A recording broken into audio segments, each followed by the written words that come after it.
What up, YouTube? Murph392 here.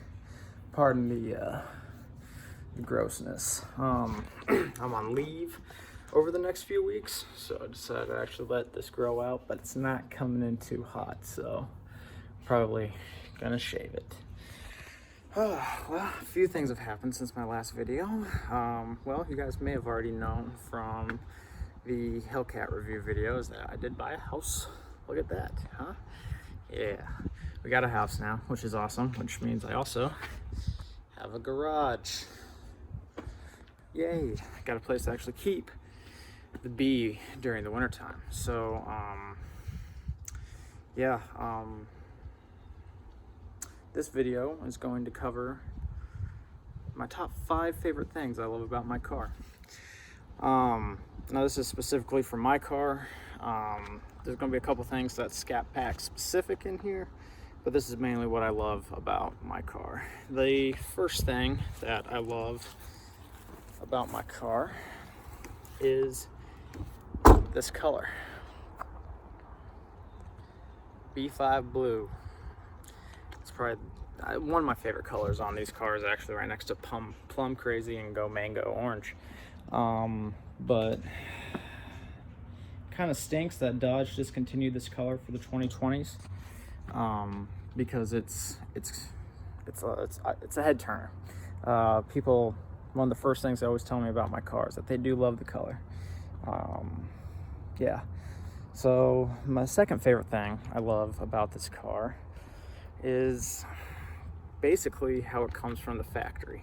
Now what I mean by that is you get almost 500 horsepower, 485 horsepower to be exact, and 475 pound-feet of torque.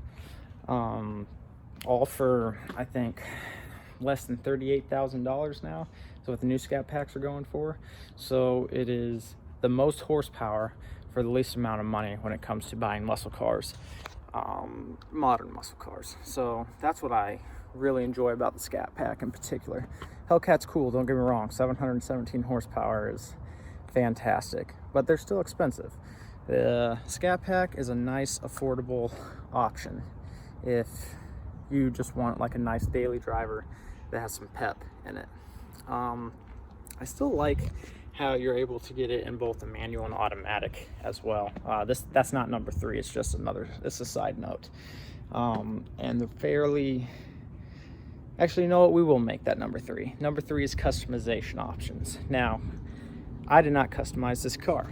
I bought it used. However, I did a VIN check on it, and after sending it off to this guy called Plum Crazy, he was able to get me a tree, like a configuration tree.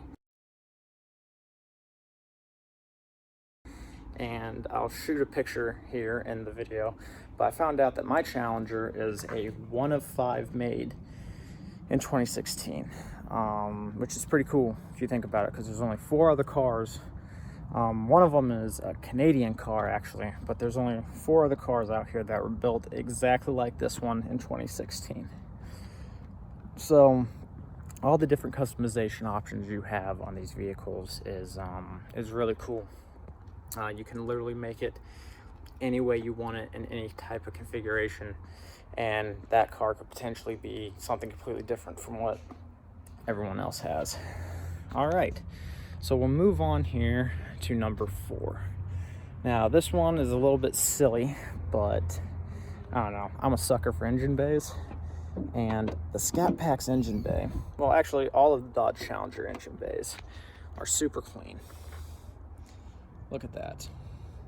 Cold air intake just came in the mail, so we're going to be doing a cold air intake video here sometime over the winter while she's locked up in the garage, but stay tuned for that. But look at this. It's super clean, and there's not a whole bunch of plastic that you have to tear off to get to the engine. I mean, cylinder head's right there, coil packs, intake manifold, cold air intake, everything is just right there and in arm's reach, which makes these vehicles, you know, somewhat easier to work on than some other modern vehicles. So that's my number 4. And my number 5 is, so I had to close the hood. Number 5 is the interior. the interior on these cars. So I have a 2016. So 2015 was when they did the refresh on the interior and in the front and rear fascias. But I mean, when you look at it, it's like a perfect touch of modern and old school, which is great. And another thing is like this center console right here. On the old Challengers, they kind of had a little dip in their or a raise in their center consoles as well. So the interior just feels like a really nice throwback with a very nice classic feel to it. I'll be honest with you, if you're looking to get into the muscle car industry and you want to have a fun daily driver and everything, an RT Challenger is cool. You know, the 5.7 liter is a very, very good engine. It's a good Hemi, but getting the 392 and the Scat Pack and being able to customize your Scat Pack in any way that you want, whether that be going with the TA package, shaker package, or just doing different paints with different types of stripes going down the car, going between automatic and manual, and different sound systems. Like this one has the Harman Kardon, which is the top of the line one that you can get for Dodge. Like I said, I bought this car new, and when I bought the car, the used car dealership that I bought it from didn't have every package that this car has listed on the price. So I actually got it, I kind of stole it from the dealership, I'm not gonna lie, because they offered me a price and I wasn't gonna question it because I knew what this car was and they didn't, so I was able to get it. It's one of the last real looking muscle cars too. If you look at the Camaro, I don't know what the hell the Camaro looks like nowadays, but it doesn't look like a Camaro. Like if you were to stand a 67 Camaro next to a 2019 Camaro and you were to look at it,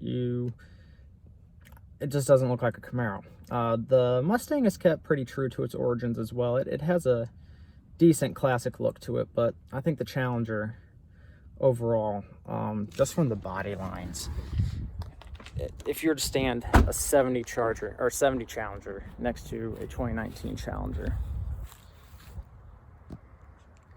there's no doubt that's what it is. Well, I hope you enjoyed this video. Cold air intake video will be coming up here soon. Until then, if you enjoy this video, like, comment, subscribe. Stay frosty.